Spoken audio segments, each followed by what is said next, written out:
allons pouvoir sans doute diffuser à l'ensemble des membres du Cercle Éducation une présentation de votre activité si vous la fournissez.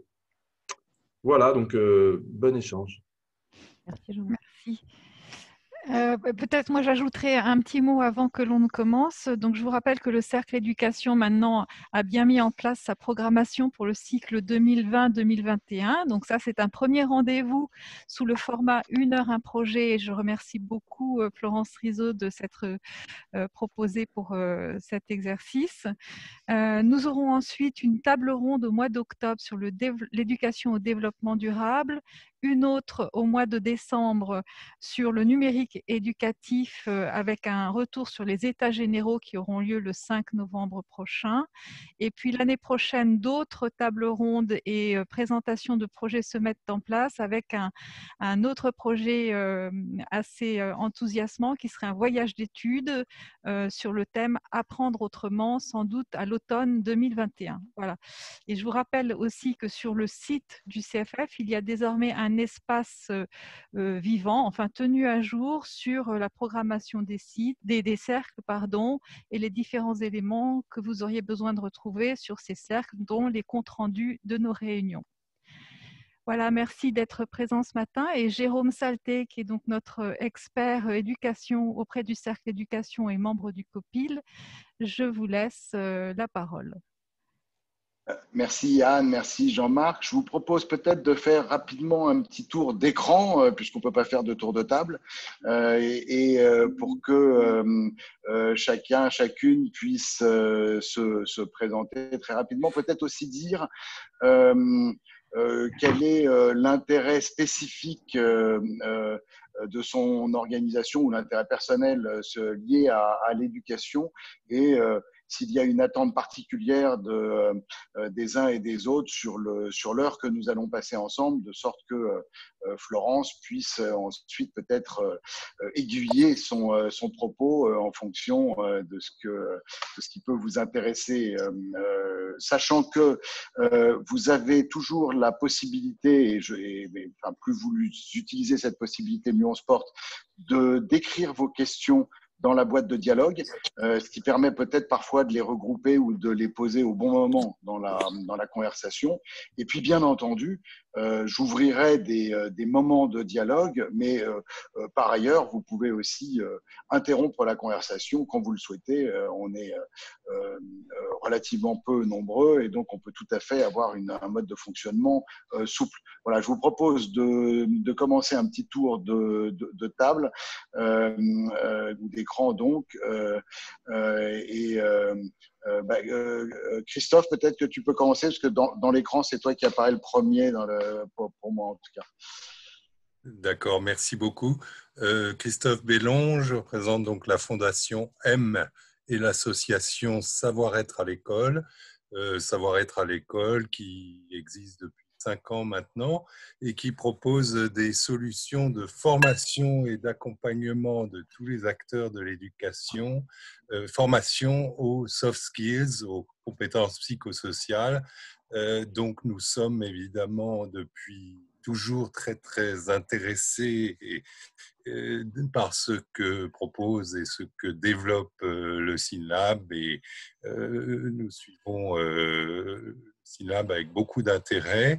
J'insisterai sur le fait que nous nous adressons pas seulement au monde enseignant, mais il y a vraiment une ambition de proposer nos outils de formation, d'accompagnement à l'ensemble des adultes concernés par les problématiques d'éducation. Donc ça concerne aussi les parents et toutes sortes d'éducateurs et d'intervenants dans l'éducation.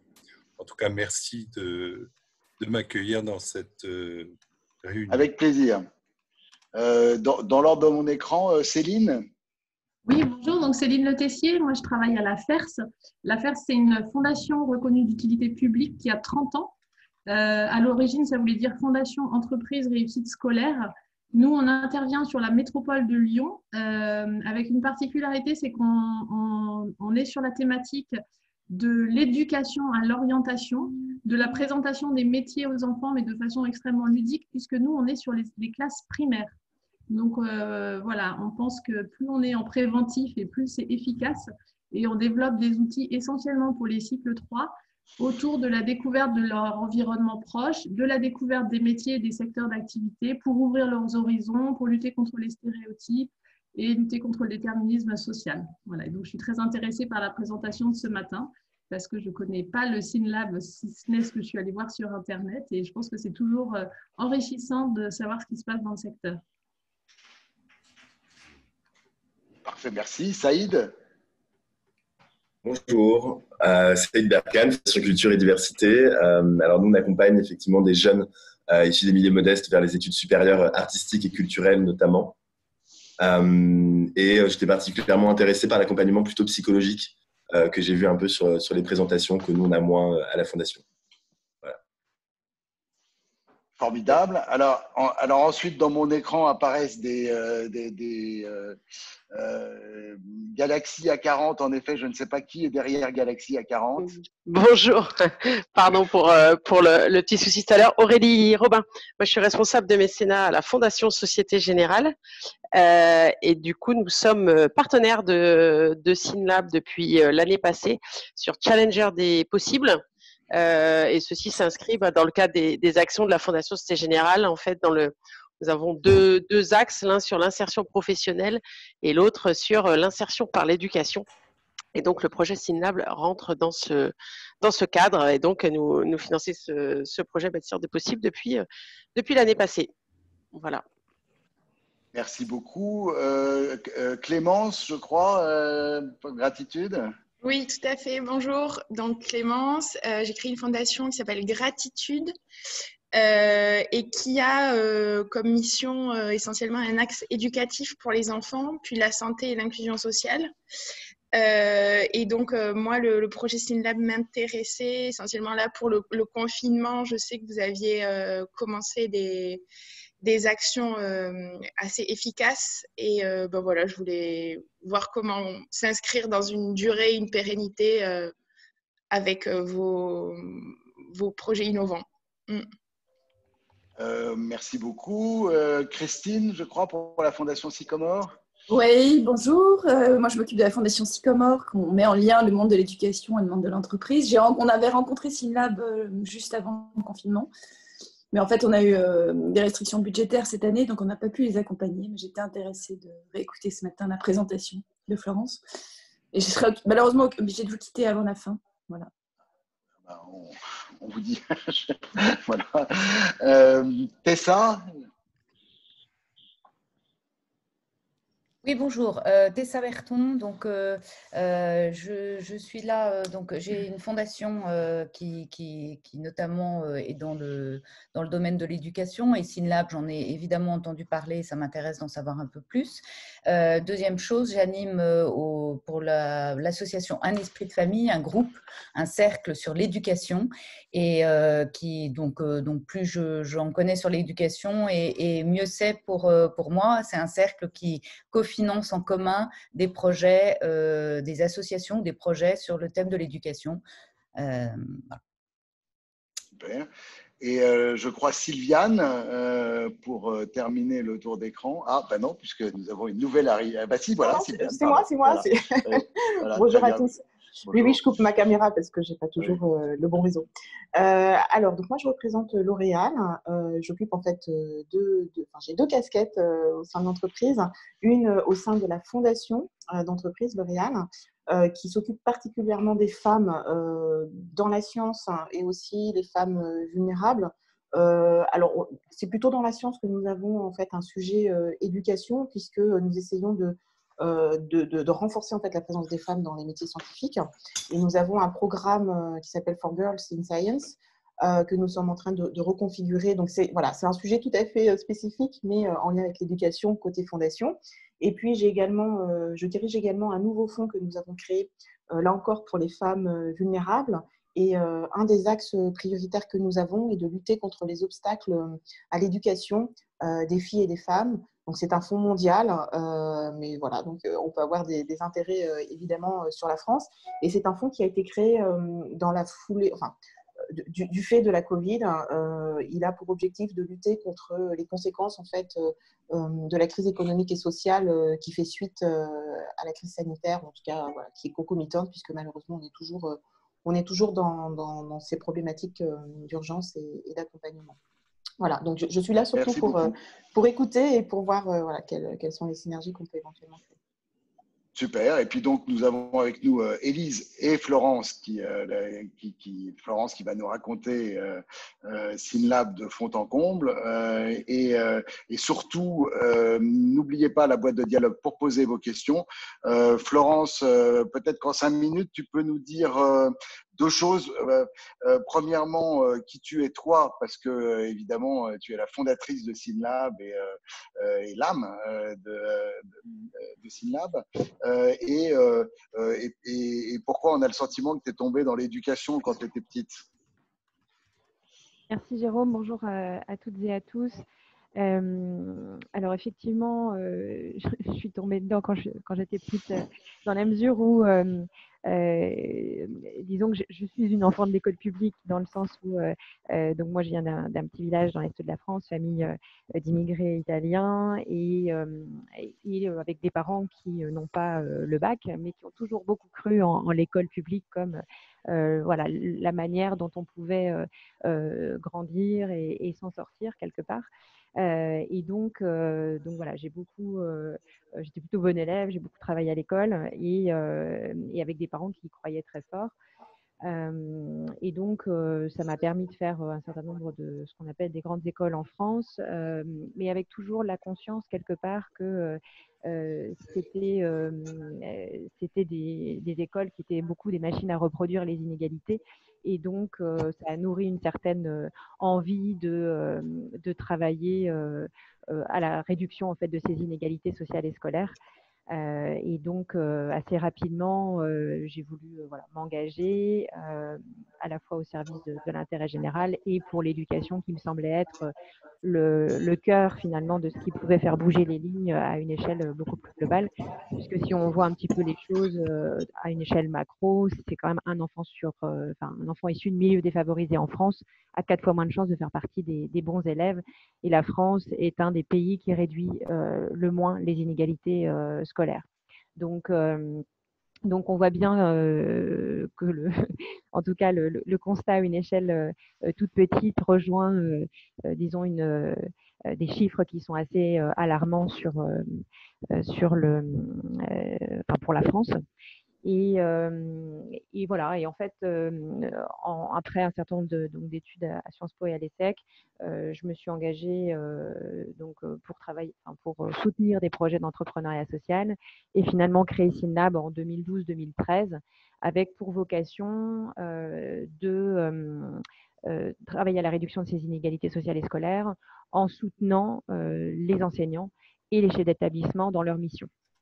Et je pense que ce qui a été, disons, au fondement de l'association, ça a été de se dire qu'on ne pouvait pas décemment imaginer transformer le système éducatif sans accompagner ceux qui sont au quotidien avec les enfants. Dans un système comme la France, qui est un système à majorité publique, 80% des écoles sont des écoles publiques, 19% sont des écoles privées sous contrat, donc avec des professionnels qui de toute façon sont payés et accompagnés par l'État.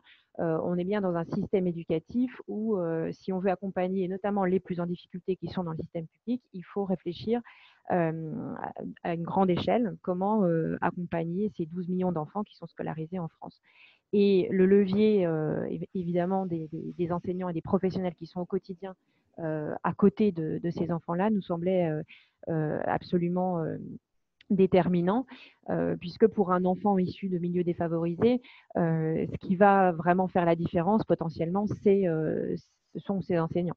Et la littérature scientifique montre bien qu'il y a un effet prof sur la réussite scolaire. Et donc voilà, donc tout ça a nourri, je dirais, les fondements de SynLab. Et SynLab, qu'est-ce que ça veut dire? Syn en grec, ça veut dire avec, ensemble, et lab, l'idée en tout cas d'expérimenter.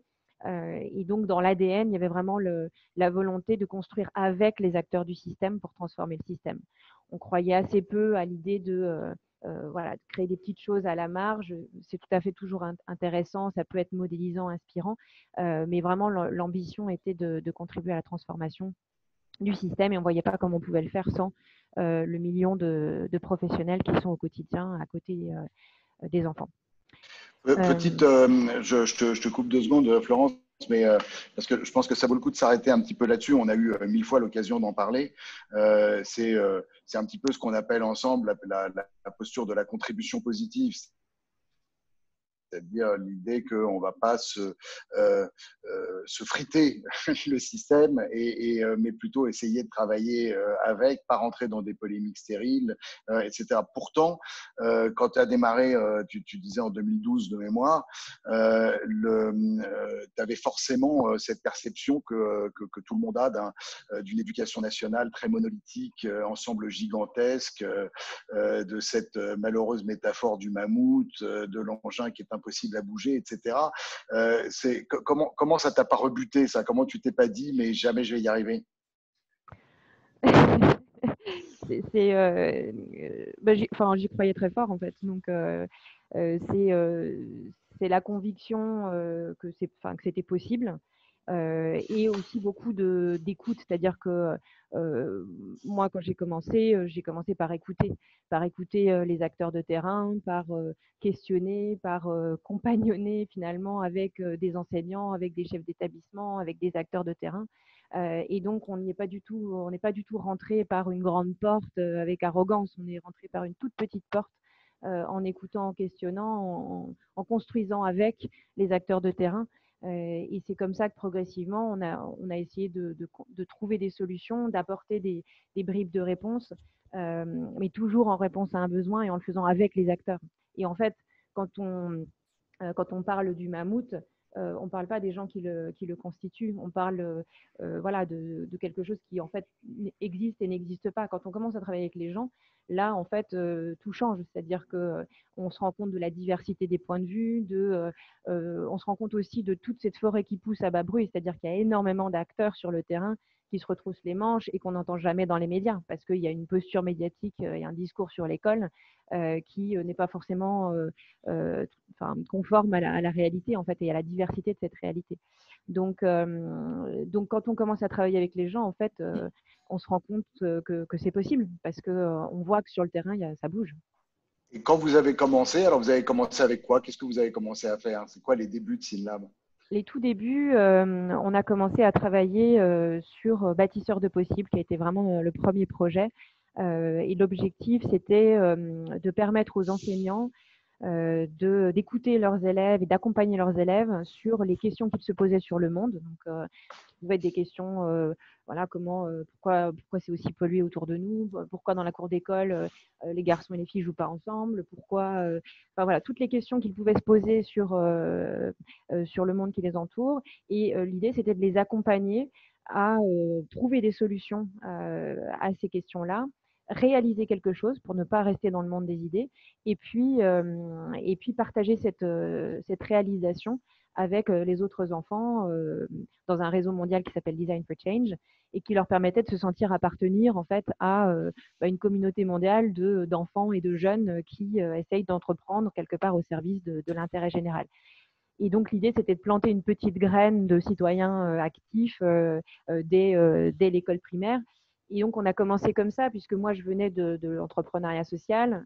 Je voulais aller dans l'éducation à la racine de la transformation de la société. Et donc, c'était un premier programme qui était un peu à la jonction entre ma vie d'avant et puis ce que je voulais construire. Et qui répondait, selon moi, à un besoin d'accompagnement des enseignants à faire un petit pas de côté pour accompagner les questions des enfants plutôt que d'être dans des pédagogies plus descendantes, je dirais, ou plus transmissives. Et de là, en fait, on a eu un certain nombre on a pu apprendre énormément, comprendre que ce qu'on proposait était une pédagogie coopérative, innovante, très intéressante, mais en fait ne s'adressait qu'à 10% peut-être de la population enseignante. Et donc, ça ne répondait pas à notre enjeu de transformation du système parce que souvent, en fait, dans les communautés, on voit qu'il y a des innovateurs qui se retrouvent finalement dans toujours les mêmes projets Et là, notre ambition, c'était vraiment la transformation des pratiques pédagogiques des enseignants. Et donc, on ne pouvait pas se satisfaire de ne toucher que les 10% d'enseignants innovants. Et donc, c'est comme ça qu'on a commencé à réfléchir à la formation vraiment structurelle des enseignants. Donc, on est allé dans ce qu'on appelle aujourd'hui les INSPE, hein, ex-IUFM, SP, enfin, pour ceux qui ont suivi un peu cette école normale. Et avec l'idée les engins de formation des enseignants. Voilà, les écoles de formation des enseignants, avec l'idée de voir comment on pouvait accompagner la transformation de la formation initiale des enseignants. Et en faisant ça, là aussi, on a énormément appris. On s'est rendu compte que finalement, en formation initiale, c'est à peu près 20 000 enseignants qui sont formés chaque année. Donc, c'est un flux qui est intéressant, mais qui, au regard de l'enjeu, là encore, 870 000 enseignants, 12 millions d'élèves, on allait prendre 20 ou 30 ans avant de réussir à renouveler finalement les pratiques pédagogiques des enseignants. Et donc, ça nous a amené ces deux choses-là à porter en fait un projet il y a 3 ans qui s'appelle êtreprof.fr, qui est une communauté professionnelle d'enseignants qui touche aujourd'hui, donc c'est 1 million de visiteurs uniques, 300 000 enseignants, donc un enseignant sur 3 en France. Et le principe d'être prof, c'est d'être plutôt une plateforme donc, digitale d'accompagnement des enseignants en début de carrière, mais sur leur première partie de carrière. Donc, on est bien sur plutôt de la formation continue et qui s'adresse à tous les enseignants de l'école primaire jusqu'au lycée, toutes disciplines confondues, lycée pro inclus. Et l'enjeu, c'était vraiment à la fois de leur apporter des contenus pédagogiques et principalement pour les aider à gérer leur classe, à accueillir un enfant dyslexique, à poser leur autorité, à développer la coéducation avec les parents, enfin toutes les questions que se posent les enseignants et qui ne sont pas dans la pure transmission de la discipline et qui sont pourtant, on le sait, absolument fondamentales pour faire un bon prof. Donc, on travaille ces contenus-là et puis en même temps, ils reçoivent un soutien, là aussi, humain, psychologique, via des temps d'échange entre pairs, du mentorat, des classes virtuelles. Et ça, c'est absolument fondamental puisqu'on s'est rendu compte que au-delà des ressources qu'on pouvait produire, ce qui était absolument essentiel, c'est l'appropriation de ces ressources par les enseignants et comment ils vont se sentir rassurés parce que quelqu'un va leur dire « t'inquiète pas, moi aussi, des fois c'est difficile, regarde, tu peux utiliser ça, ça va bien se passer ».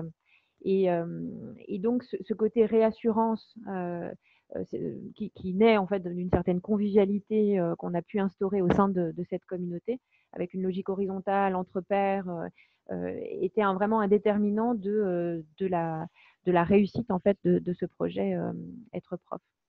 Oui, et puis pour terminer un peu la photographie peut-être de SynLab, donc il y a les enseignants Être prof, et vous avez aussi fait un programme pour les équipes de direction, donc peut-être que tu peux nous dire un petit mot de Managéduc. Oui. Tout à fait. Et en fait, on s'est rendu compte en travaillant avec les enseignants et toujours avec cette volonté d'accompagner l'évolution du système, que parfois il y avait, comme je le disais au tout début, plein d'enseignants qui avaient envie de faire des choses, de transformer leurs pratiques, de se bouger pour raccrocher les élèves les plus fragiles. Mais en fait, ce qui peut faire barrage à l'évolution du système, c'est la frange intermédiaire des cadres qui sont en fait entre le ministère, la tutelle et le terrain. Et donc, si on veut accompagner la transformation, il faut quelque part aligner les planètes et permettre aux directions scolaires de soutenir le développement pédagogique des enseignants en fait. Et donc, il nous a semblé absolument essentiel, puis c'est confirmé dans la littérature scientifique, puisqu'il y a un effet chef d'établissement en fait qui a été prouvé, de développer en fait un accompagnement de ce maillon-là pour vraiment pouvoir accompagner à la fois donc les enseignants et les directions scolaires et donc des établissements scolaires complets à faire bouger les lignes. Et donc, la première chose qu'on a fait, ça a été de créer un diplôme universitaire avec l'Université Paris-Descartes et le Centre de recherche interdisciplinaire, donc il y a 4 ans, ce qui nous a permis de diplômer quelques cohortes de une vingtaine de chefs d'établissement, d'inspecteurs, de cadres du ministère, de cadres des académies. On a beaucoup appris du présentiel, mais là encore, en fait, on avait vraiment cette envie de passer à l'échelle. Donc, on a créé un MOOC qui a touché à peu près 10 000 personnes en 2 ans, qui nous a permis de commencer à digitaliser en fait cet accompagnement des chefs d'établissement dans la transformation du système.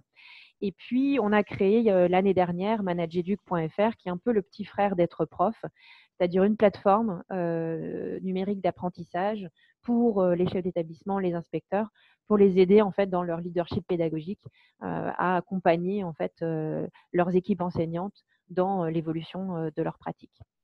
Et donc là, en fait, on a, je dirais, la capacité d'accompagner les 2 acteurs clés qui peuvent vraiment faire bouger sur le terrain le système français.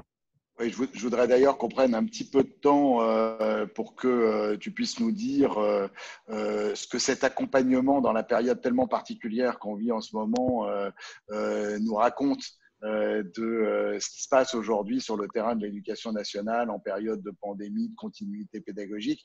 Mais peut-être qu'à ce stade, il y a déjà des questions sur SynLab, la photographie de SynLab, qu'est-ce que c'est que SynLab, ou sur ce que tu as dit. Donc, n'hésitez pas si vous avez une curiosité avant qu'on passe à l'actualité, disons, la plus chaude. Non, tout va bien, tu as été limpide. Peut-être un petit mot juste sur parce qu'on était sur l'histoire et comment on construit les choses en réponse à des besoins de terrain. Bâtisseurs de possibles, en fait, on a commencé avec les tout petits et progressivement, donc on est allé sur tout le spectre en fait jusqu'au lycée. Et on a commencé à s'intéresser il y a 2 ou 3 ans au lycée professionnel en se disant que ce n'était pas possible d'avoir 700 000 jeunes qui étaient aussi mal considérés en France et dans des voies qui étaient perçues comme des voies de garage. Et donc, on a commencé à mener des études, des enquêtes, à comprendre un petit peu quels étaient les besoins. Et c'est comme ça, en fait, qu'on a adapté Bâtisseurs de possibles, qui est une pédagogie de projet, donc appuyée sur le design thinking. Et on l'a adapté au lycée professionnel pour permettre aux jeunes de ces lycées professionnels de développer des compétences de prise d'initiative, coopération, confiance en soi, qui sont un peu des compétences socles pour réussir à s'insérer socialement et professionnellement. Donc, voilà, en tout cas, ce qui a toujours guidé nos actions, c'est où est le besoin le plus urgent et comment on peut y répondre de la manière la plus efficace possible. Oui, et du coup, d'ailleurs, tu te retrouves avec une plateforme qui parle directement aux enseignants et notamment aux enseignants les plus jeunes et les moins expérimentés, une autre plateforme qui parle à toutes les équipes d'encadrement et arrive un accident, on va dire un accident industriel pour l'éducation nationale, qui est cette période de confinement. Et là, ça m'intéresse beaucoup de savoir ce que ça vous a raconté, au fond, finalement, sur l'état de l'éducation nationale, peut-être votre capacité aussi à apporter des réponses. Et comme je sais que vous avez mené des enquêtes auprès, justement, des enseignants que vous accompagnez, enfin des équipes même que vous accompagnez, c'est intéressant de savoir ce qui est remonté de ces enquêtes. Donc, on peut peut-être prendre un petit temps là-dessus. Oui, tout à fait. Alors, comme tout le monde, hein, quand on a assisté à la fermeture des écoles, en fait, on a été bien sûr saisi d'effroi et on a complètement remobilisé toute l'équipe en fait pour être présent. On s'est dit que c'était pas possible de pas être là, et donc dès le premier week-end, en fait, toute l'équipe a été sur le pont pour accompagner les enseignants sur cette fermeture en fait des écoles. Et donc, ça a été extrêmement dense, extrêmement riche comme période, parce que nous, en interne, on a dû changer complètement notre feuille de route. On a la chance d'avoir des équipes vraiment agiles et engagées, ce qui nous a permis de tout changer.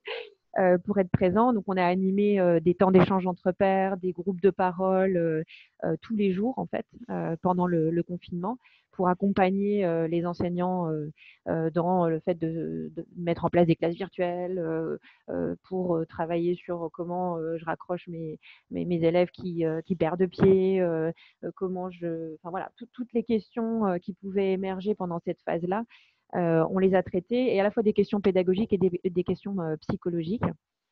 Et on a vu arriver enfin, voilà, des milliers d'enseignants, puisque c'est à peu près 150 000 enseignants qui ont été accompagnés par nous pendant ces 2 mois de confinement. Donc, on a vu arriver énormément d'enseignants qui se sentaient démunis par rapport aux questions numériques, qui avaient aussi besoin de trouver une communauté d'entraide, ce qui est vraiment être prof. Donc, et effectivement, quand on regarde les chiffres de l'OCDE, la France était très peu préparée en fait par rapport à d'autres pays de l'OCDE à absorber ce choc, puisqu'il y avait une non-maîtrise en fait des outils numériques, ou peu de maîtrise des outils numériques. Donc voilà, on a énormément accompagné ces enseignants. On a produit des tutos, une quarantaine de tutos pour les accompagner sur toutes ces dimensions-là. Et puis on a mené effectivement des enquêtes, puisqu'avec la communauté qu'on a maintenant, on a et par ailleurs la capacité scientifique qu'on a en interne avec une petite équipe scientifique, on a pu mener une première enquête au tout début du confinement, donc au mois de mars, pour voir un petit peu quels étaient les usages numériques des enseignants et quelles étaient leurs craintes pour gérer cette crise. Donc, je vous mets le lien dans la boîte de dialogue. Vous pourrez aller voir un peu le détail de l'enquête. Il y a une infographie notamment qui vous permet de visualiser les choses assez rapidement. Et ce qui est ressorti dès le début, c'est 7 enseignants sur 10 qui craignent de perdre leurs élèves les plus fragiles. Donc, on voit bien que la crainte la plus forte dès le début, c'était celle-là. Et puis, du coup, ça nous a donné envie à la fin du confinement donc, de faire une deuxième enquête. Et cette enquête avait pour vocation d'essayer de comprendre un petit peu, en tout cas de demander aux enseignants quels étaient à leur avis le taux de désengagement de leurs élèves, et d'essayer d'évaluer un petit peu le risque de décrochage. C'était l'époque où le ministère annonçait 5 à 7% seulement de décrocheurs. Et là, ce qu'on a observé, c'est donc à chaque fois, on a à peu près un millier de répondants. Et donc, ce qui ressort, c'est 20% en moyenne en fait, d'élèves désengagés, 30% en éducation prioritaire, jusqu'à 60% dans certaines filières de lycées professionnels. Et on leur a demandé, parmi ces élèves désengagés, combien étaient à risque de décrochage avant la crise sanitaire, pour voir un petit peu vraiment l'impact du confinement sur les élèves. Et là, c'était 40% des jeunes qui n'étaient pas à risque de décrochage avant la crise sanitaire. Donc, on a vraiment… Oui, parce que Florence, il faut se représenter ce problème du décrochage. Moi, ça m'a énormément frappé de voir ce que tu pouvais ressortir comme chiffres, qui sont en effet des chiffres très fiables, qui sont la réalité du terrain. Mais en fait, il y a la situation du décrochage, qui sont des élèves qui ne sont plus sur le radar de l'éducation nationale. Et ça, c'est une situation qu'on connaît depuis longtemps. Il y en a grosso modo 100 000 par an, ce qui est déjà absolument gigantesque. Mais là, ce que tu soulignes, c'est des élèves qui n'avaient pas décroché, c'est-à-dire ils étaient sur le radar de l'éducation nationale, on savait où ils étaient, ils venaient tant bien que mal en classe. Et puis, tout d'un coup, on se rend compte que 40% d'entre eux sont en risque de décrochage, c'est-à-dire c'est vertigineux.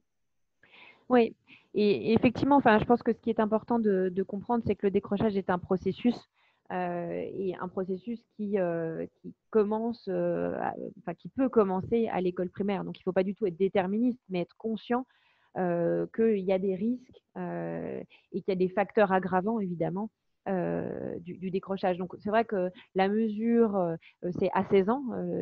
Les gens, on les compte à partir du moment où ils décrochent à 16 ans. Alors, même si là, il y a une obligation de scolarité qui a été repoussée jusqu'à 18 ans, mais globalement, on les compte à partir du moment où l'obligation scolaire n'est plus là.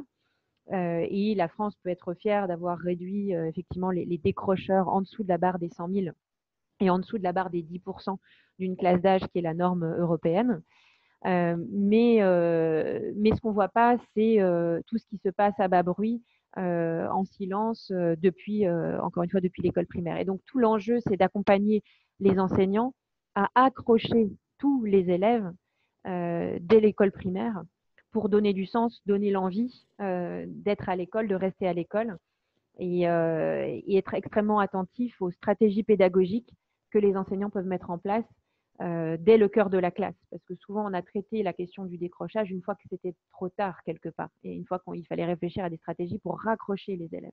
Et donc, nous, tout l'enjeu et ce qu'on a commencé à piloter comme projet là, à la rentrée, je pourrais en dire 2 mots, c'est vraiment comment on travaille dans le cœur de la classe avec les enseignants pour que les mômes ne décrochent pas.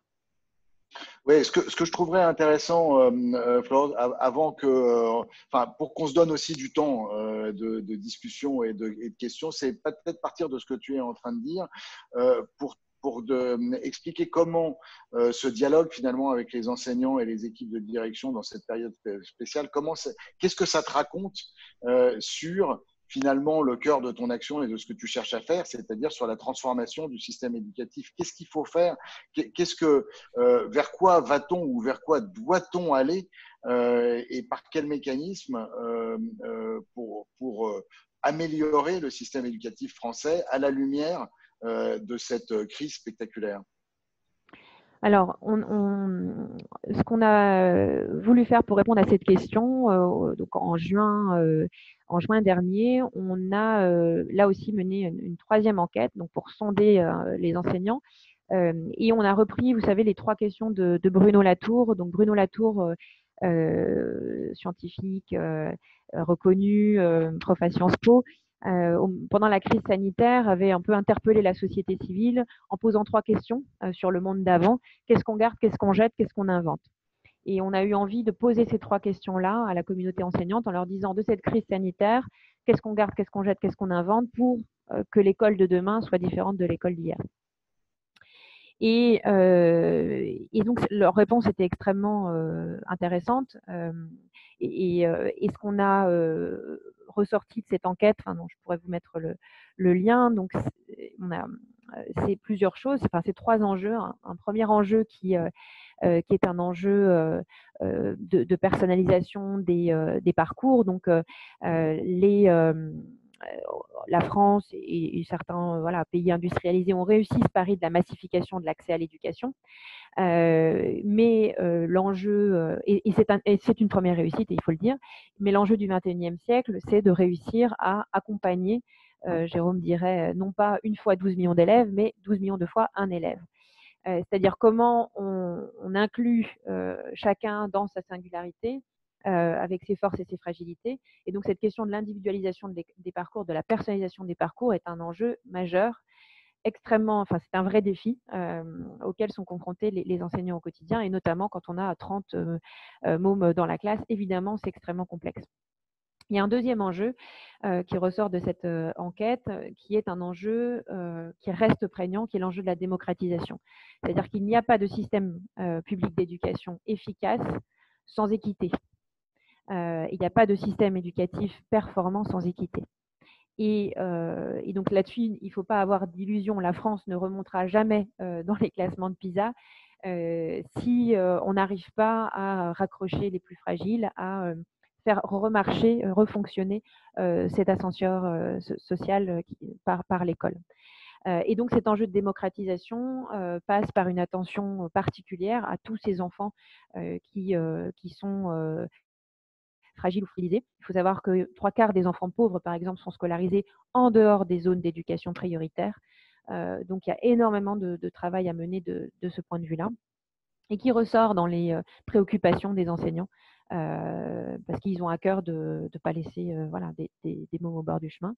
Et le 3e enjeu, c'est un enjeu d'accompagnement des jeunes sur une logique d'épanouissement plus complet que simplement la transmission des savoirs. C'est-à-dire que il y a vraiment ce qui ressort, c'est l'envie, le besoin d'accompagner le développement des compétences socio-émotionnelles.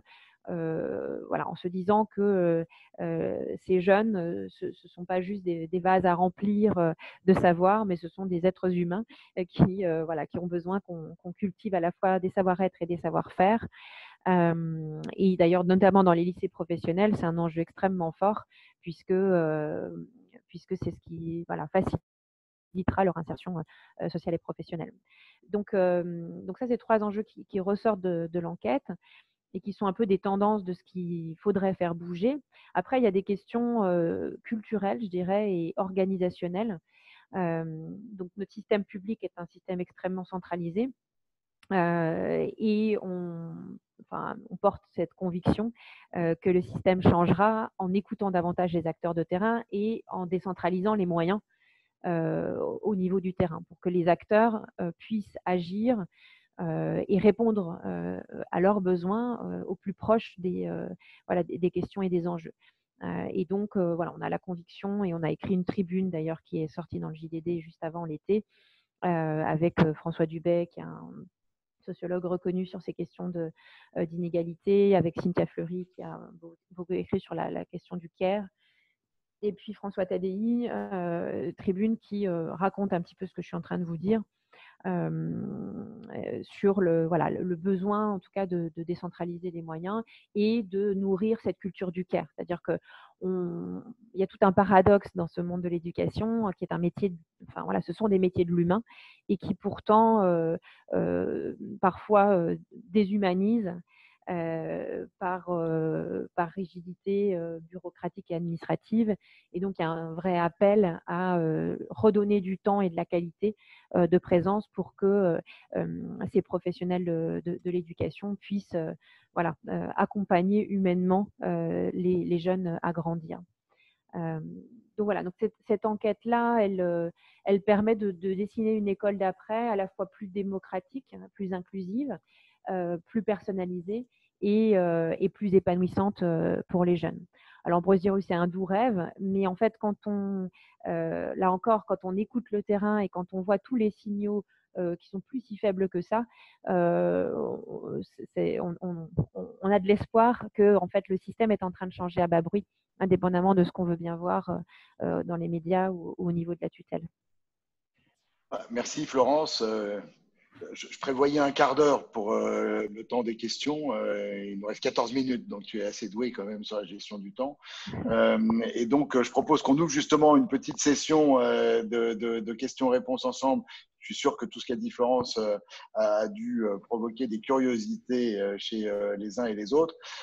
Comme c'est toujours la première question qui coûte, je vais la poser moi et ce sera voilà. Et après l'affaire sera lancée. Mais cela dit, c'est une vraie question, Florence. Et tu as parlé des 3 choses qui te semblaient ressortir de l'enquête et qui étaient les clés de la transformation, qui sont la personnalisation, la démocratisation, l'équité, etc., et l'épanouissement, le sujet finalement du bien-être des jeunes et pas seulement de la quantité de savoir qu'ils ingurgitent. Est-ce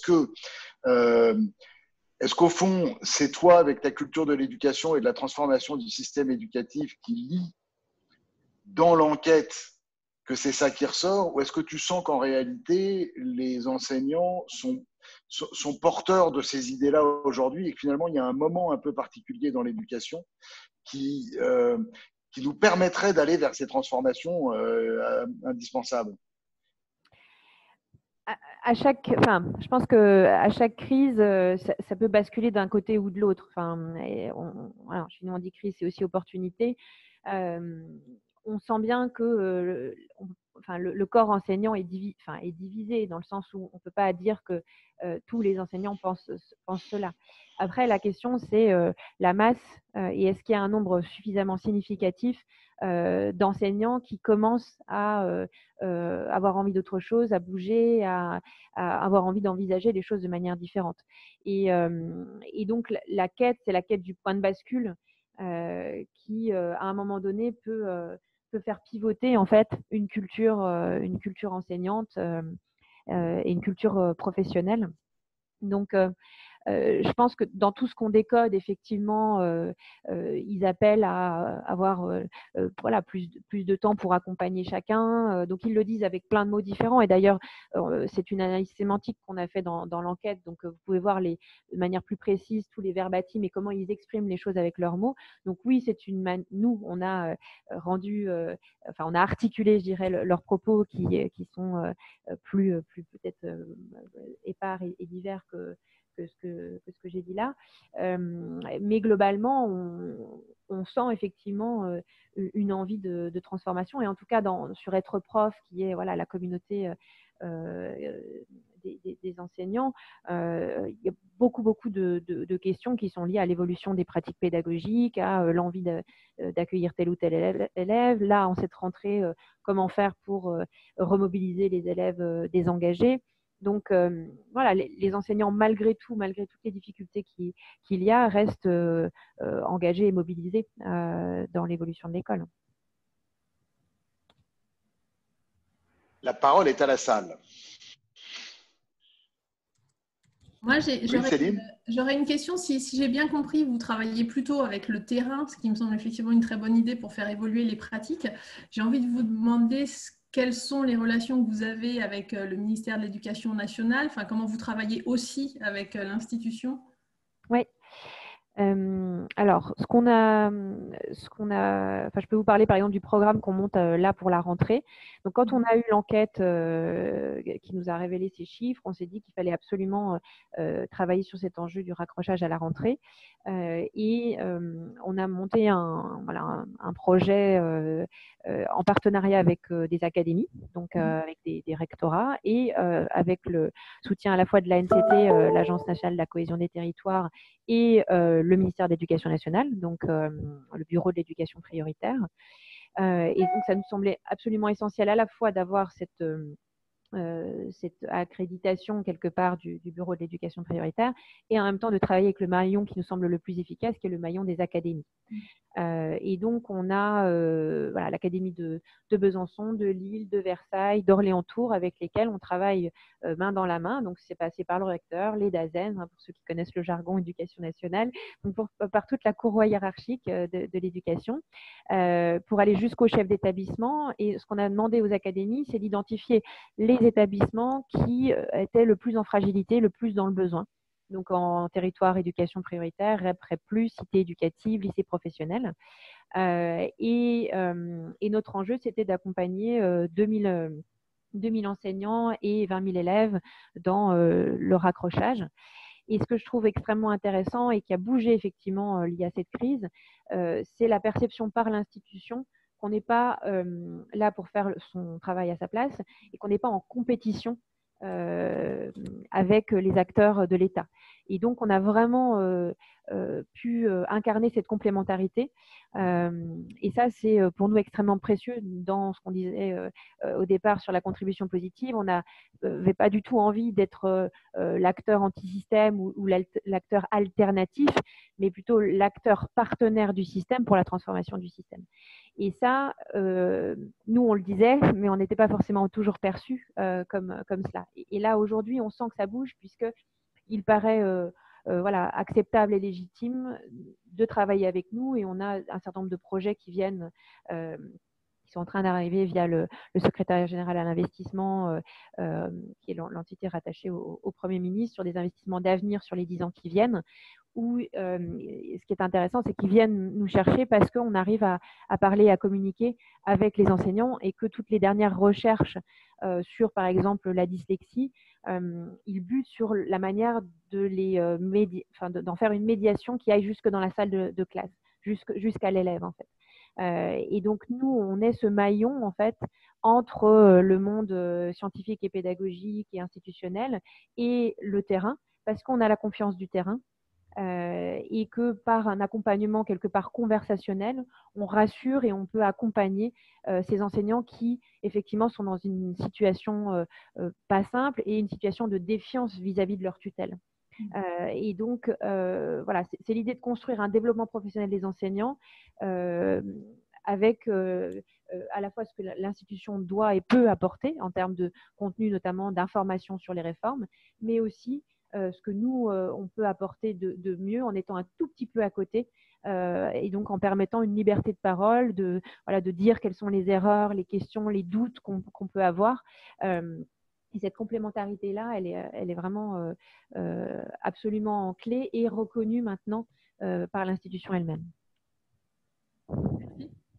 Sur l'institution, j'ai une question sur la boîte de dialogue, mais où Christophe, tu veux peut-être la poser toi-même, sur les cités éducatives, c'est-à-dire une initiative de l'institution justement qui vise à réduire l'inégalité des chances dans le pays. Christophe, je crois que ta question, c'est qu'est-ce que tu en penses, Florence? Alors, sur les cités éducatives, en fait, les cités éducatives, le pari, c'était de mettre l'ensemble des acteurs de l'éducation autour de la même table. Et c'est vrai que un des enjeux quand les systèmes deviennent complexes et qu'on est sur du multicouche, c'est l'empilement des dispositifs, l'empilement des acteurs. Et ceux qui pâtissent de cela, ce sont in fine les jeunes qui se retrouvent saucissonnés en 12 morceaux. Donc l'enjeu des cités éducatives, c'est quelque part de mettre l'ensemble des acteurs autour de la table, à la fois les établissements scolaires, mais aussi les partenaires associatifs, les associations de quartier, pour accompagner les jeunes de ces territoires.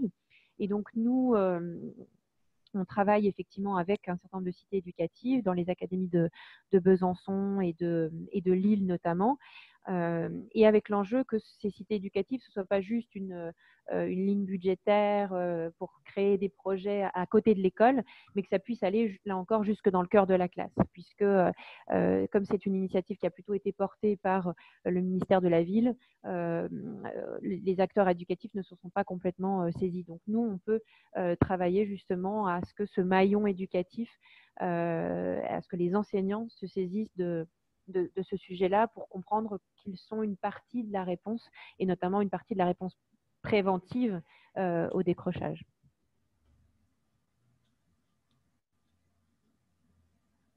Une autre question. Saïd? Merci pour cette présentation. On se reconnaît dans pas mal de choses côté culture et diversité parce qu'effectivement, on travaille avec les mêmes échelons côté ministère de l'Éducation nationale. Et ma question se porte plutôt sur les jeunes dont vous parliez tout à l'heure, qui sont notamment en situation de pauvreté, qui ne sont pas ciblés dans les établissements, qui sont accompagnés par des dispositifs spécifiques du ministère. Ces jeunes-là, et puis les jeunes qui sont effectivement en situation de décrochage, que le ministère va un peu perdre de son périmètre. Comment est-ce que ces jeunes-là, aujourd'hui, vous pouvez les atteindre? Quels sont les leviers que vous avez identifiés? Nous, on passe aujourd'hui par des clubs de prévention, etc., en se disant qu'effectivement, il y a des relais associatifs qui peuvent être tout à fait pertinents. Quelles sont les vôtres aujourd'hui, un peu les méthodologies qui sont choisies?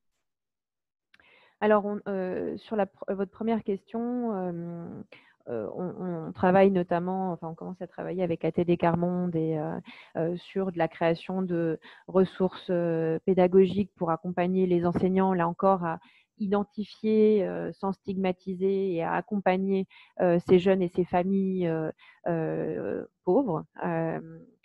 Et donc, on voit bien que là encore, on a toujours ce mode d'action qui est préventif au cœur de la classe et de se dire que la vigilance doit venir le plus tôt possible des acteurs qui côtoient les enfants au cœur de la classe.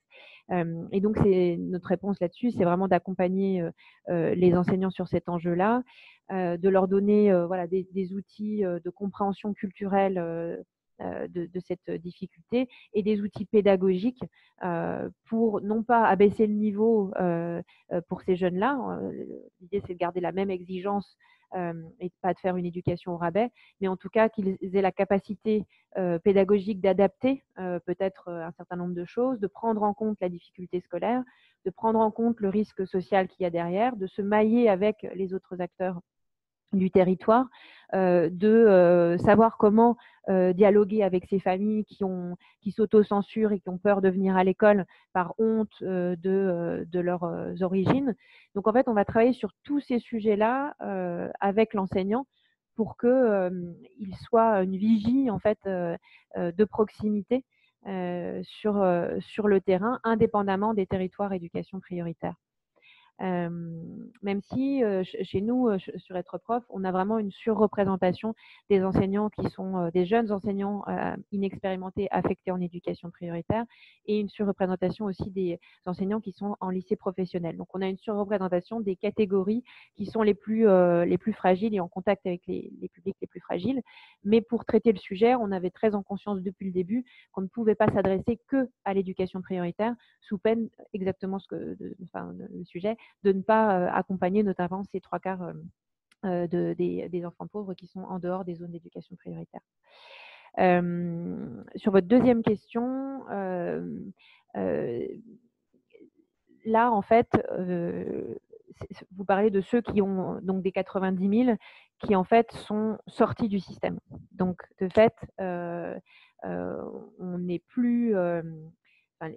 bien sûr, il y a la question de l'obligation scolaire, il y a tout un tas d'actions qui sont mises en place par les chefs d'établissement, par les établissements, avec la MLDS, la mission de lutte contre le décrochage scolaire. Donc, il y a un certain nombre d'entités qui sont portées par l'éducation nationale, mais là, clairement, les micro-lycées, enfin des structures qui essayent d'innover en fait pour raccrocher ces jeunes. Mais là, clairement, il y a besoin de travailler effectivement avec les acteurs du territoire et en se disant que l'éducation nationale n'a pas toutes les réponses, puisque s'ils ont décroché, c'est que l'éducation nationale n'a pas réussi à les accrocher.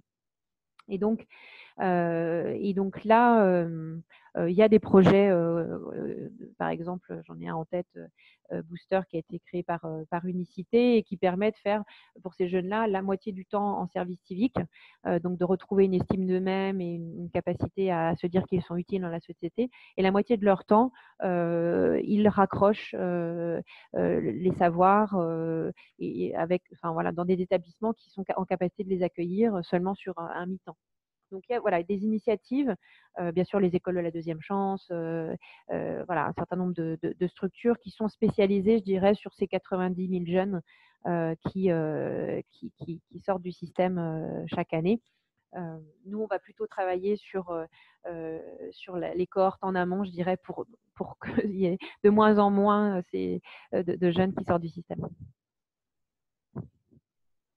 Merci beaucoup, Florence. Notre heure en commun s'achève juste à l'instant, à moins qu'il y ait une curiosité brûlante qu'évidemment je ne voudrais pas frustrer. Je pense que c'est bien qu'on se tienne à l'horaire prévu. Et donc, je voudrais vous remercier chacun et chacune d'avoir participé à cette réunion. Évidemment, Élise, Florence, de nous avoir fait partager la belle aventure de SYNLAB. Je voudrais laisser peut-être à Florence le mot de la conclusion sur… alors évidemment, c'est un piège, mais à partir de maintenant, admettons que tu aies une baguette magique, que va faire SYNLAB pour assurer la transformation du système éducatif? C'est quoi le miracle qui nous attend et que nous avons devant nous? Alors, il n'y a pas de miracle, il n'y a que du travail et de la persévérance. Il ne faut pas se leurrer. Il ne faut pas se mentir. Donc la route est longue et l'avantage d'être un acteur, je dirais, à côté du système, c'est de pouvoir s'inscrire justement dans un temps long, indépendamment des mandatures et des gouvernements et des changements et des réformes. Et donc voilà, nous, on s'inscrit dans ce temps long de la transformation avec la conviction profonde que ce sont les acteurs de terrain qui de toute façon sont fonctionnaires et sont là pour 40 ans de vie professionnelle. C'est en les accompagnant, eux, qu'on va transformer le système à bas bruit, mais de manière absolument profonde et efficace. Et donc pour nous, l'horizon, c'est de passer d'un accompagnement individuel des enseignants et des chefs d'établissement de manière séparée à des accompagnements d'équipes vraiment complètes, établissement par établissement, et de se dire que le système changera par sa plus petite unité qu'est l'établissement scolaire, mais qui est vraiment ce maillon le plus opérationnel pour accompagner la réussite des élèves. Et donc, on a pas mal de choses dans les cartons pour essayer d'accompagner établissement par établissement ces équipes à mieux travailler ensemble, à mieux collaborer et à mieux coopérer au service de la réussite des élèves. Super, bravo. Anne, tu veux peut-être conclure en nous donnant les rendez-vous peut-être du CFF et du Cercle Éducation. Et en tout cas, merci beaucoup à toutes et à tous. Merci infiniment. Effectivement, notre prochain rendez-vous. Anne, c'est à toi la parole. Pardon, oui, j'avais mal placé mon micro. Alors, merci à tous. Notre prochain rendez-vous, eh bien, c'est pour la Journée européenne des fondations le jeudi 1er octobre. Les inscriptions sont ouvertes. Ce sera un webinaire exceptionnel puisque nous aurons la présence, la participation du ministre Jean-Michel Blanquer. Et je remercie Jérôme beaucoup au passage. Voilà. Nous allons aborder 3 sujets qui sont un peu à l'actualité en cette période de crise et même au-delà: le climat, l'éducation et les moyens dont disposent les fondations en fait pour faire face à tous ces défis. Donc on vous attend, c'est un webinaire qui est ouvert de 16h à 18h30, inscrivez-vous. Et puis le prochain rendez-vous du Cercle Éducation, ce sera le 8 octobre pour une table ronde sur l'éducation au développement durable avec Samuel Cazenave qui est haut fonctionnaire dédié à ce sujet et la fondation Terre Agir. Merci. Vous pouvez toujours me contacter à tout moment, bien sûr, et nous retrouverons l'enregistrement de cette session également réservée aux membres du Cercle sur le site Internet. Merci à tous. Merci, bonne journée. Au revoir, merci. Bonne journée.